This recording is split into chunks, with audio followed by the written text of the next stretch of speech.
افغانستان فریډم نیوز رانو لیدونکو کغوړی د افغانستان او نړۍ د حالاتو نه خبر شي دغه شیبه افغانستان فریډم نیوز مو کنه سبسکرایب کړئ سبسکرایب کړئ له دوستانو سره مو شیر کړئ او د بیل نوټیفیکیشن هم آن کړئ.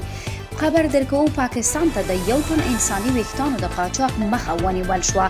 مالی وزارت ویلي دی غلام خان بندر کې پاکستان ته د انسانانو د هغو قاچاق کیدونکو ویښتانو مخه ونیول چې د ډبرو سکرو لاندې په یوه هینو موټر کې په خورا مهارت سره ځای پر ځای شوی و.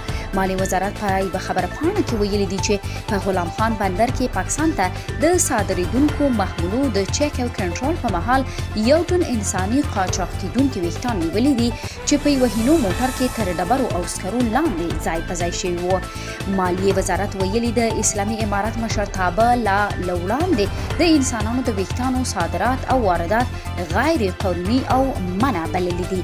دا په داسې حال کې دی چې تر دې وړاندې د افغانستان په ځینو لرو پرتو سیمو او کلیوالو او بانډو کې یو شمېر کسانو د انساني ویښتانو د اخیستو په تور نیول شوي دي.